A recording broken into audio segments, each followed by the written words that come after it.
The Square Ball Podcast. Hello there, and welcome to the weekly show.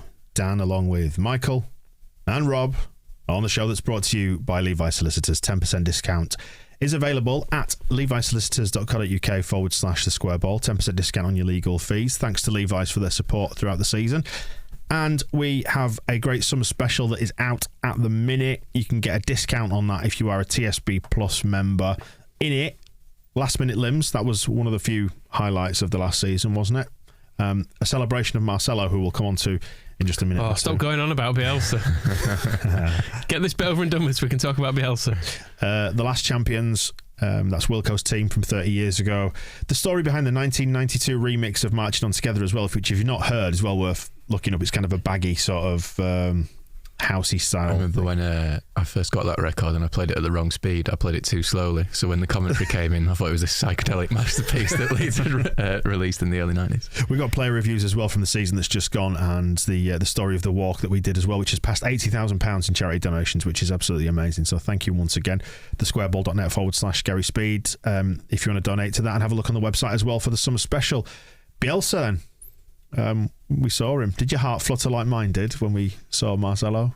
It was weird timing. I think over the weekend I found myself watching compilations of all the goals of our promotion season and the first season back in the Premier League. I think I was just yearning for some beauty and watched that and thought, bloody hell, we were absolutely spoilt for 2 years. We basically didn't score a bad goal. They were all absolutely incredible. And then get to Monday and he's on our screens again, looking very trim. And it was one of those ones where you go, oh, he looks really well. Or does he? Or No, he does. No, I think he does. He does. Does he? I don't know. He looks old. He is old, mind you. He's thin, but he was too fat before, so maybe it's good that he's thin. I do wonder if he was stress eating though when he was and living above a sweet shop as well when he was in Wetherby. All those going to the supermarket regularly. I think that was probably his issue because you're going in hungry, I bet, as well. If he's not doing his big shops, so he gets his meals in, he'll have been just going in. Then you've kind of walked past the donuts. You're just filling up on all that stuff. Once you've stayed up that late watching football as well, it's just five guys in it. Uber Eats, 5 guys. We did get a little inside information as well, didn't we, over the weekend from a Morrison's insider, should we call them, who told us what type of tuna Marcelo preferred. Big fan of the tuna, always down the fish aisle. Rob, I'll let you have a guess because we were there. Obviously, we picked up the intel. What do you reckon it is that? I mean, I'm not a big tuna eater. Is it John West? Is that the? No, as in you're gonna go. You can have brine, the spring water, right, okay. the sunflower oil. They're your options, and you can have the drain or the no drain stuff. I'm gonna go spring water. I don't know what any of this stuff is. I don't eat tuna, but nor do I. But I am aware of. I love it. Good. Neither of you eat tuna. No. Yeah. Don't eat any fish. Moral issue? Just not like them? Just not keen on them. Oh, fair enough. Tinned food's a bit weird, isn't it? It's a bit wartime. Speaks the generation. What are you a millennial? Yeah, I think I am. Twat. Sunflower oil is the short answer. There you go. In case you're wondering. Yeah, wasn't it funny? It was like seeing an ex on Facebook or something and going, "Oh, you look well." I'm bumping into him. Moving on already, are you? Okay. Yeah. Are you guys ready for him to manage someone else? I don't think I am. I think. Do you know what I think I am? Because I want him to be happy, and I think I like knowing that he's got something to do. That's true. I kind of hoped that Leeds would be his last club. I think with it going back as well, I wanted to have that shared relationship with Bilbao fans as widows of Bielsa. And now I feel like a jilted widow. Think how excited they feel at the minute though about the prospect of him going back in the football that they're going to get to watch. But do you feel like Bielsa's faked his own death? Is that what you're saying? Basically, he's popped up, and you're like, oh, he's got this glamorous life in Brazil. But if we've learned anything, it's that everything ends in heartbreak, and you should probably not do anything. So yeah, everything ends badly, doesn't it? Yeah. Eventually. Yep. It'd be interesting to see how it does work out for him because it's the first time he's gone back. I think. I mean, we should say as well, it's not nailed on. It's sort of tied to the presidential elections. So what's the name of the candidate? Sorry, Iñaki Arecabaleta is how I'm going to go for it. That's almost entirely wrong, probably. But and he said Bielsa will get hired if I win the election, but he is the third favourite in a 3-horse race. So yeah, but he's got Bielsa now. That's true. It is a big vote winner, I suspect. And Bielsa had obviously done a hell of a lot of work as well because the presentation, which I did watch pretty much all of it, despite the fact I understood not a huge amount, but it was quite nice seeing some Leeds stats up on the screen, and you're kind of trying to piece together what is being said, and it was it was nice. It was just nice to hear him talking about Leeds again. It was nice to hear his voice, which sounds a bit stalky. And we've got the Newcastle pre-season friendly as well. So if this by some miracle does happen and he ends up going back there, we could be seeing him at St James's Park on Saturday the 30th of July. You going? I would have maybe considered it, but I've got a flight at like 6 a.m. the next day, so probably not.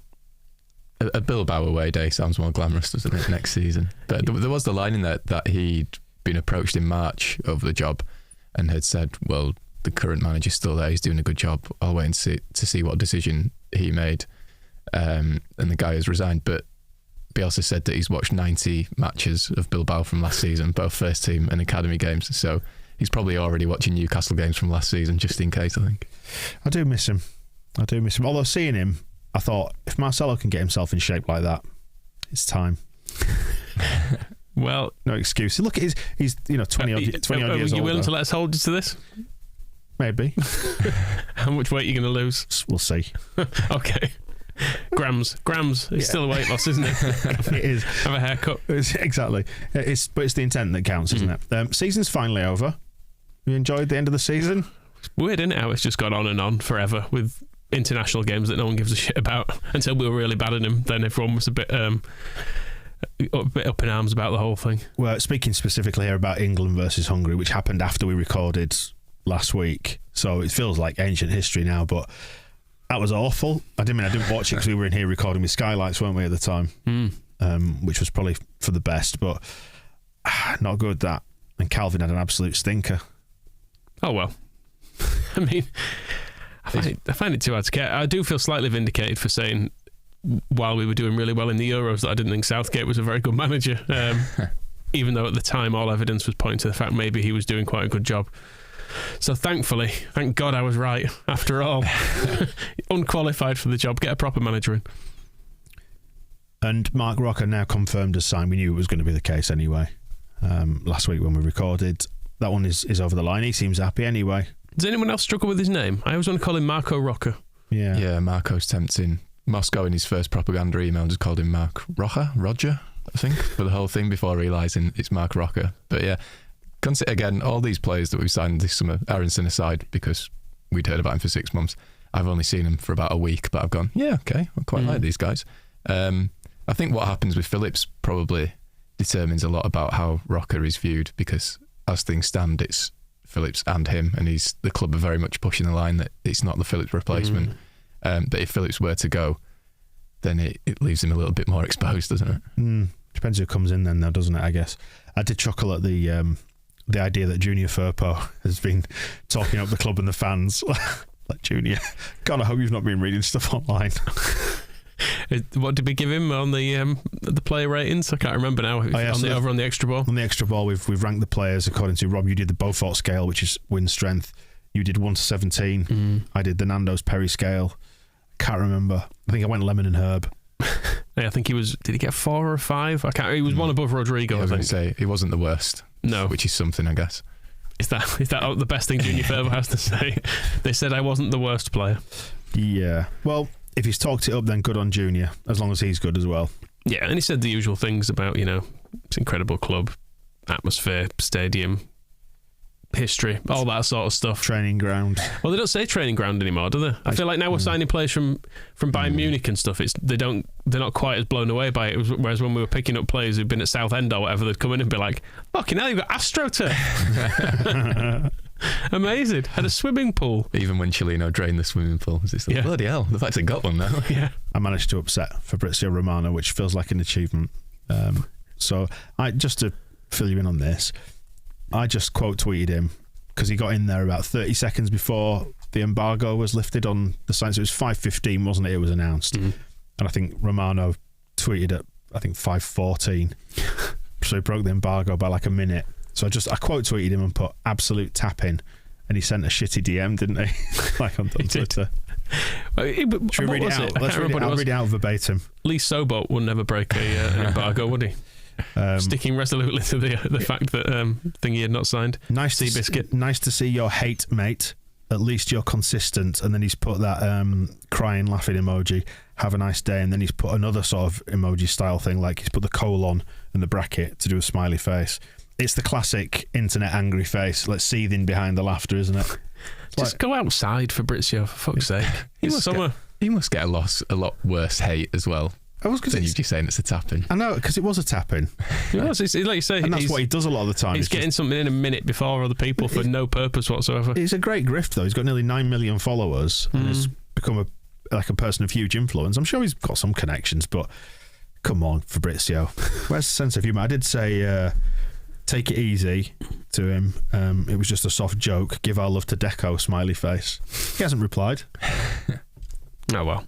Speaking of transfers, then, it's still hanging around like a bad smell, the whole Calvin thing, isn't it? I'm not fond of this at the minute. He looked like he was having a nice time at Liam Cooper's wedding, though. He did. Yeah, for anybody who's not seen this, then what's the photographic evidence we've seen? We've seen a wedding in Ibiza, I think it is, isn't it? Yes, all the stars are there. The guest list is quite something. Pablo Hernandez as well, which is nice to see Pablo back in the fold. That was lots of former Leeds legends there. Calvin obviously is still a current Leeds legend, but you've got Ayling, you've got Forshaw, and Scott Wootton has made an appearance there. Didn't he once nearly kill Liam Cooper? Yeah, I can only assume he's going to end up chinning him on the dance floor or something him at the altar at the reception. But yeah, Scott Wootton popping up on the pictures. I had to double check it was him. I had to confer with people, being like, is this what I'm thinking? He's done well to get an invite there, hasn't he? Yeah, you'd think so, but maybe the close bonds formed in that dark time. What do you reckon to this Calvin stuff then? Just returning to that. Looks like he's probably going to go somewhere. I mean, the links in Man City and PSG, I guess either of them you can kind of take. If it's Villa, you're a bit more annoyed by it, aren't you? But either of them, fine, I suppose. PSG's a weird one because with Raphinha, for instance, I quite like the idea of him going abroad and not staying in the Premier League. I think it would hurt to see him play for another Premier League club, but I don't really want to see Calvin go to PSG because I feel like everyone that ends up there turns into a knobhead, basically, which I just can't see him fitting in with Neymar and Mbappe and all those, and all the kind of glamour of it. He's still got that cheeky Leeds boy face, hasn't he, which I don't want him to lose ever. My first thought, though, with that was, stalking horse, that one. Like, Radrizzani's spoken to his mate Nasser because he owns PSG, doesn't he? He said, listen, we've only really got Man City bidding for Calvin, so can you just, put a bid in? We won't accept it, promise. Yeah, just, offer to pay 70 million or whatever and we'll do whatever we need to do. My mate once did that it's at awful, uni, isn't it? where he got me to bid on a jacket he was selling on eBay, but I bid on it and ended up winning it, which didn't really work out. Would Calvin Phillips play regularly for Man City is the question posed by Robbie Savage. I don't think he would. All right, Jack Grealish, you're the more expensive race player, 100 million. He's going to play for Man City on a regular basis. I'm looking at Rodri and De Bruyne. I get a fair Eagles leaving that. I think Calvin Phillips is going over to take Man City to the Champions League? No, I don't. Do I think he's going to Man City play on the start? Yeah, I do. Yep. So that's what he had to say about it. Excellent. I don't know if you want to pick anything out of that in particular. I enjoyed the bit where he went, right. That's all of it. I mean, the other thing... He sounded like the guy from Police Academy, one for the kids there. Yeah. The other thing with Man City is now we're getting some of their players, apparently. James McAtee and Romeo Lavia. Lavia. Either way. I mean, they both seem good. All of Man City's young players are dead good, aren't they? That's the thing. But yeah, McAtee was not even a striker and scores absolutely loads of goals. So we'll have him because I don't know if you've heard. It's useful. Scoring the old goals. Yep. Mm-hmm. These both fit your sign thousands of midfielders just to get through the season. They do, yeah. Both different types of midfield. I think Lavia is meant to be a more defensive player. I'll be perfectly honest, I've not seen either of them play. And it would feel like a little bit of quid pro quo. Aside from YouTube. It would feel like a little bit of quid pro quo if we managed to steal one of their good youngsters whilst they're stealing our, jewel in our crown kind of thing. But like when we got Danny Pugh. So we've got a bright future to look forward to then. They get the star, but we get the hot young prospect, the potential, who will probably go on to be so much better. The old Raphinha to Arsenal rumour, that hurts, doesn't it? He's not going to want to go, is he? No, it doesn't seem to make any sense, does it? I was reading, because I think it was yesterday on Monday, Brazilian media were reporting that it was close to being done, but then on the same day, David Augustine, who's the Athletics transfer guru and he's very good on Arsenal, was saying that they couldn't fund a move until they sell Pepe. But even so, you think, why? They're not even in the Champions League, are they? It doesn't quite seem to make sense. The thing I'm worried about is that Scum are going to ruin it for us basically by paying Barcelona loads of money for Frenkie de Jong, which might then enable them to sign Raphinha. But having said that, Barcelona have signed 2 players on free transfers, which they haven't been able to register. They're supposedly wanting to sign Robert Lewandowski from Bayern Munich, who Bayern Munich have already replaced by signing Mane, and it's all very confusing. It seems like Raphinha's actually holding up a lot of the transfer market here. But I'd be better with him going to Barcelona than staying in the Premier League, because he's ours in the Premier League. He doesn't belong to anyone else. Yeah, I think so as well. And he wants the Barcelona move, doesn't he? Yeah. If he goes to Arsenal, it'd be because they are ahead of us. We have to be honest in terms of they are in some European competition, aren't they? Will it be Europa League next year? I think they're Europa League, yeah. And they've got a chance, I guess, with Raphinha of getting in the Champions League. Although I'm never overly convinced by Arteta, and I'm not sure how much money they're hoping to raise from selling Pepe either, because I won't want him for free, to be perfectly honest. If you offered him, I'd be like, nah, I'll see what these Man City kids are like instead, thank you. Just while we're talking about top-level European footballers and PSG graduates, you see Jean-Kevin Augustin got his big move to Basel in Switzerland. He did, didn't he? Yes, a free transfer, another one. Yeah, up against Berardi next year. See what he makes of him.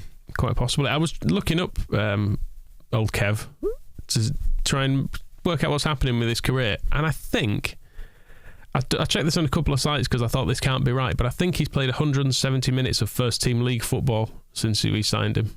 It's gone well, hasn't it? Which isn't very many. He's played some cup games, but yeah, 174 first team league minutes. 3.5 years since he played a full 90. In the league, yeah. His last league goal was September 2018, which is an awful long time ago for a striker. It's mad that you get a move still, really, isn't it? Yeah. To be just showing someone some 3-year-old YouTube videos going, this is me, by the way. I know it doesn't look like me, but it is me. I promise you. Yeah, good luck to him, maybe. Or maybe you should have tried harder. I don't know. Depends on whose account you read, doesn't it? He's a good footballer on Instagram anyway. He's always posting training videos and stuff of him. He goes on a treadmill sometimes. In terms of people coming the other way then, should we have a rattle through the tittle-tattle from this week? Adama Traore, that one still stinking the place out, that rumour, isn't it? The fee goes down every time. Yeah. He's linked on the plus side. I think it was 40 million last summer, wasn't it? I think that because he's getting worse, maybe. I don't know. There would be something inherently funny about having Dan James and Adama Traore in the same side, wouldn't there? Just them as targets are like the never-ending transfer rumours that won't go away. I feel like if we get them two and then have Ryan Kent as well, and then we can never sign another footballer ever again. I mean, there are times I've thought Traore was good, I have to say. But is he one of those who just looks good against us because for some reason we can't defend against that type of player? Because most evidence points to the fact that he's not brilliant, even though I would like the spectacle of having such a large, greasy man playing for us. Tyler Adams is another link that keeps popping up. 23-year-old central midfielder from RB Leipzig. Can't see a problem with that, can you?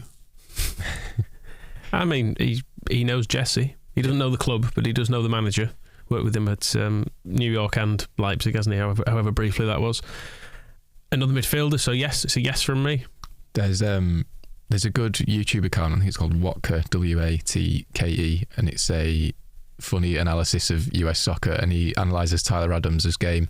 And he just basically says he sort of stands in the middle of the pitch and the ball just hits him and ricochets off in different directions, and that's sort of the Red Bull model. And I think if you watch like the Leeds Palace game, for instance, from towards the end of the season, you can see him fitting into that team, actually doing that job quite well, because that's all that happened in that game.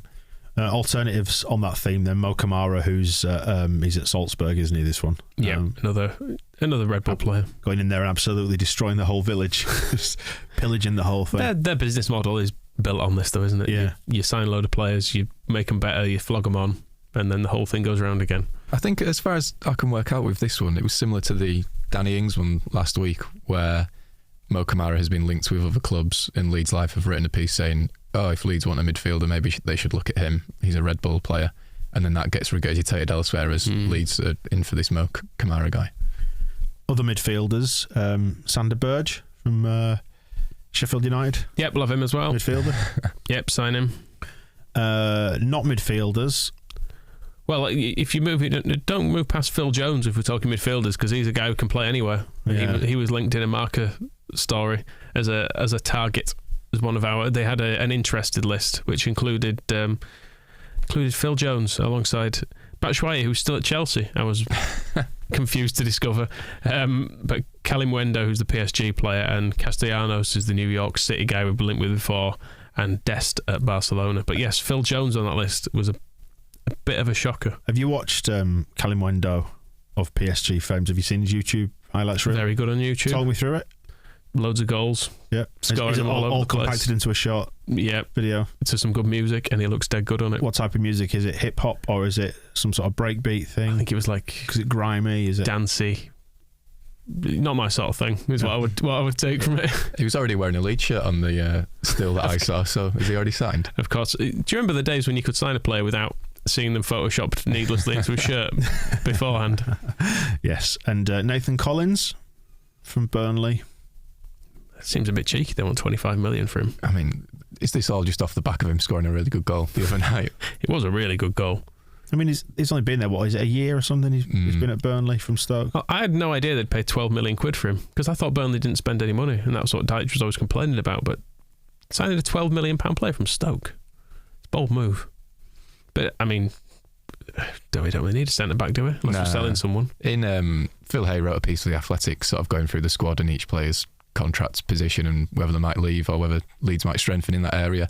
And he was saying that centre half, I think the line was that the club categorically think there won't be any incoming recruitment there because they've got 4 senior international centre halves, well, striker side, and then 2 good young players in Cresswell and Hjelde. So I'd be very surprised if we were to then spunk 25 million quid on the centre half. So we're seeing Phil Jones as a midfielder. Yeah, holding midfielder. I think. Holding midfielder, yeah. The new Bremner. Yes, in many ways. I was going to say the Phillips replacement.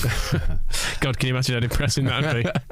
I'm glad this one's over because I'm sick of reading about this one as well. Young defender, Calvin Ramsay, the Aberdeen right back. We linked with has gone to Liverpool. What does he see in it? Well, he's not getting ahead of Trent, is he? No. But then he's not getting in ahead of Rasmus, is he? So I just called him Trent like I was playing FIFA, and I want to apologise for that because he's Trent Alexander-Arnold. He just felt like a lot of syllables to say, but now I've said them now, so it's too late. He's Ramsay's cost Liverpool, I think the fee is 6.5 million quid, which seems an awful lot for a young player when, in comparison to the Christensen deal, we got an international who's 24 years old or whatever for 10 million quid. I feel like for what the squad needs this summer, we've probably done all right out of that. Yeah, it's true. We need someone who's going to play 30-odd games, don't we, probably? So, fine, have him. It's been a couple of years since the Danny Welbeck rumour, for the benefit of you if you didn't see or hear when we did this, we decided on the show, didn't we? We said, let's start a rumour, and we landed, and this was when we were in the Championship still, wasn't it? So, and the rumour was somebody who was plausible that we might sign, and we said Danny Welbeck, and it, lo and behold, it took on a life of its own and became a rumour, didn't it? And then he appeared in the Merrion Centre, one of the shopping centres in Leeds, bizarrely, which kind of fuelled this rumour hugely. Should we do it again? I don't see why not. Who are you going for? I'm going to give credit to James Chadwick, who's someone who came on the walk we did for this one. He has suggested that Daniel Sturridge would be a good option because he's still only 32. We need a striker, Premier League experience, free agent. Why not? So Daniel Sturridge to sign for Leeds. We need like a tenuous link of has he played with anyone at Leeds or? I don't know actually on that front. Well, we could do some research on that maybe as this starts to gather momentum next week. We'll follow it up. He played at Liverpool with James Milner, didn't he? So Milner must have been in his ear. So he's visited Milner Towers in Horsforth. Yeah. Liked it. Liked the city centre. Yeah. Needs a club. We need a striker. Yeah, and he's looking to get his career back on track probably after his failed move. He's been to Australia. It's not really worked out for him. But he's a player who's got the quality, isn't he? And if he can get a good coach who believes in him again, then I see no reason he can't go on to recreate his Liverpool form. Yeah, big fan of Mark Viduka growing up, I think, as well. Yeah, do you reckon? Mm-hmm. Yeah. Right, so that's the rumour then, is it?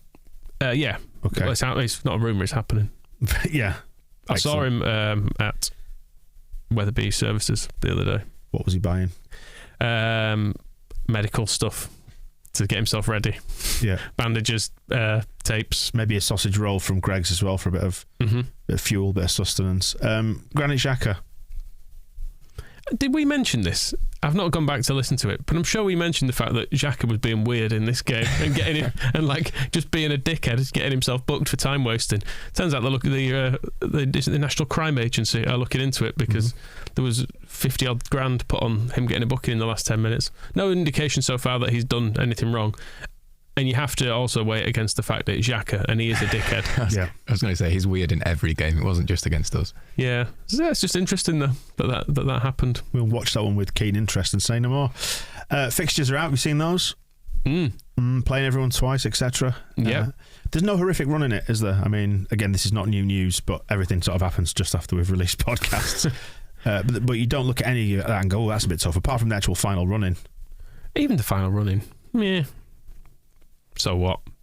It's not that bad, is it? It's not that bad. I'm quite happy that Everton at home are in August, so Lampard should still be in a job by then, because it's been a long time, hasn't it, since he's been back at Ellen Road. He will get dog's abuse, won't he? I think we should put a shit in the dressing room for him for his arrival this time, just to make up for the one he left. Or someone in the Derby County group left last time. It's quite a soft start, though, I would say. I'm relatively pleased. It looks like we should be able to get some wins, or Jesse will be sacked by October if we haven't got some wins. Well, it does give him a chance to sort of get some points on the board, because his whole reign is going to be judged on basically August and September, isn't it? People are going to know by the time we get around to October, they're going to go, this guy is either some good or not any good, because no one's got any patience anymore, least of all me. But yeah, you look at of the first 4 home games, Wolves, Everton and Forest are probably games you need to target for wins, aren't they, if you're going through where your points are likely to come from in the season. And then aways at Southampton and Brighton and Brentford all seem softish as well. So. Was it you said to me, Michael, or was it off air? I can't remember. Maybe said, it's funny, isn't it, when you look at the fixtures written down, like none of them seem as hard. You know, there's no points on the board. Was it you said that to me? I think it was when we were just recording Phil or something, or before Skylights or something. Yeah, I was just saying, when there's not the pressure of knowing we need to win games, you look at it and you go, oh, okay, yeah, I can see there's points in that. Whereas at the end of last season, you were going, well, Brighton at home with no chance there, absolutely no chance. Yeah, well, it's funny because I look at that fixture list and I think, well, if we need, well, we said 9 wins keeps you up. You can see sort of 10 wins out of that pile of fixtures, can't you? Surely, no? Yeah. I mean, at this stage of the season, I can see 10 wins by like the end of October, but it doesn't work like that. Yeah, a strong start is really needed, and hit the ground running with confident and new players, and everything will be fine. It'd just be nice to see the system looking like it's working, wouldn't it? Whatever the system is going to look like. Yeah, and we've made a good start on the transfers, haven't we? So there isn't going to be the excuse of not having the players to do it anymore. This will be Marsh's team by the time we get to the start of the season. Yeah, I think a good start as well kind of put some distance between the two eras almost. It kind of feels like a new thing if it is a new team with new players. I mean, going back to the transfers, of all the players that we're linked with, I am slightly concerned that a left back isn't one of them, and it all seems to be around a striker and a central midfielder, but that can wait for me to hound Junior Firpo later in the year. Which fixture do you think you're going to see more bonfires at?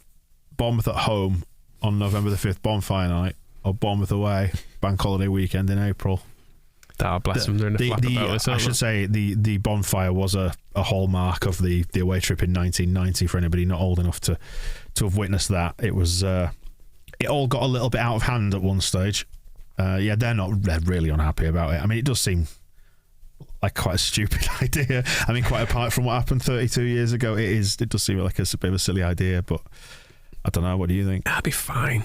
Just play it. Get on with it. It was 30 years ago. And it's not like 30 years ago when it was a massive promotion at stake and everyone went down. If you haven't got a ticket for Bournemouth away, you're probably just not going to bother going, are you? And the away in there, we get about 1,800 tickets or something poxy, don't we, at Bournemouth? It's going to be a shit little allocation. Is it even that much? Because I can't remember. It's a crap little ground. So their capacity is only about 11.5. So I don't actually know. If the seats were taken out, you might be able to fit more people. So it could be a renovation option. Preemptively arrive with the Bournemouth We're Sorry banner. Yeah, dig it out from the town hall vaults. Anything that you're looking forward to in particular on this fixture list? All the games, all the football matches that we've got to play. Excellent. Forest not at Christmas. That was a big surprise, wasn't it? Yeah. I did fully expect. I expected them either first home game midweek. No, I mentioned you don't have midweek fixtures, do you? In the Premier League, there are only, I think, 3 midweek rounds of fixtures, and we've got obviously a World Cup in the middle of it to deal with. That's the main thing that jumps out about just how annoying that is. Stupid bloody tournament wedged in the middle. Oh well, and then we come back and we get dicked by Man City. I just saw that fixture. I thought, oh god. Although, I mean, looking at those, and I think it was over on the Phil Hay show that I mentioned this, or did I just say it off air? I can't remember. But like, you look at like Tottenham away, they're going to have quite a number of internationals who are all going to want to go off to the World Cup. So Harry Kane's not going to be trying, and then Man City, I think I described it as all their show ponies. They'll just be coming back. They'll be tired. So we'll beat them as well. Okay. I think if there is a good time to play Man City at home, that might be it, when people have been completely out of the groove and away on internationals. I seem to remember we made this argument for playing Scum on the opening day of last season, saying, they've got better players than us, but catch them cold on the opening day. What I'm saying is, if things go well, then it was a good time to play them. If they don't go well, it was a bad time to play them. That will be true of all the games, I would say. But do you agree that there maybe is a tiny crumb of comfort in that they're only going to be coming back from Qatar, a lot of them, probably like in the week before that? Yeah, possibly. I mean, it is really wedged in. Normally there's a lot of padding around a World Cup, isn't there, with quite a decent gap before and after, whereas this is just straight from league games into a training camp for a World Cup. So it's unusual. So God knows what it'll do. I'm kind of hoping the season as a whole is just less chaotic, because last year you had all the COVID postponements as well, and that really messed up the league table, which made it impossible to look at points, because Burnley had a few games in hand, and then they were all wedged in towards the end, and you were kind of chalking them up as wins, and we had to play some games with children on the bench, and the whole thing felt horribly stretched last season. So just something a bit more normal. Mm-hmm. At what point are you going to hate the Premier League? I'm looking start of October, Villa at home, Palace away. There's something about Palace away where I just don't like it. I think we got spanked there in the first season back, didn't we? And then it was an awful game last season. There's just something about Palace away that makes me see the reality of the Premier League for what it is. I think, it's a bit naff, isn't it? Southampton away was grim last year as well, and that's August 13th, so I'm going to go with that. I am on holiday for that game. That's when I'm away, so I will just pretend that's not happening. Good move. Very good move. Excellent. And just looking down like the dates for the various cup competitions, that doesn't seem too badly our FA Cup game impacted. When's that going to be? Our FA Cup game will be played the weekend of the 6th to the 9th of January, which is in its usual slot. We need a Buttercup alternative, don't we? We will come up with something else, a head-to-head competition. That, by the way, over on the Extra Ball, great fun. An unexpected final held in Prestatyn, which makes sense when you listen to it. So is that everything then for this week? I think that rounds up just about everything, does it not? We've not mentioned Jason Pearce retiring. Leeds United. Speaking of Leeds United, former legendary defenders after Scott Wootton, an actual club captain in Jason Pearce has retired from Charlton. Right. He's 34 years old. He said he wants to play till he's 35. And Charlton basically said, well, if you want to stay here, you can be a coach and you're not playing. He could have got another club. Vote of confidence. I'm willing to stay. You don't have to. Don't feel obliged, Jason. Well, he was fine for us, wasn't he? Some of the time. Yeah, there was that time he left the tag on his shirt at Hillsborough and we got beat 6-0. That was good. That wasn't great, no. Hey lads, we're going to have to wrap it up. I've just seen my phone and Daniel Sturridge's agent has just texted me saying, can you come and meet us, have a chat and let us know about houses in the area and that. So So he's moving to Leeds, but we'll be living in Bradford. Yeah, that's the exclusive. Got a choice in Bradford or Ponty. It was good enough for Jermaine Beckford when he was in Bradford. He did. He lived down at Appley Bridge, in the one of the flats in the mill down there by the canal. Is that posh Bradford? Yeah, absolutely. Yeah. Anyway, with that in mind, let's go investigate the right move market, and we'll be back next week. Yeah, we'll see you in a bit. The Square Ball Podcast.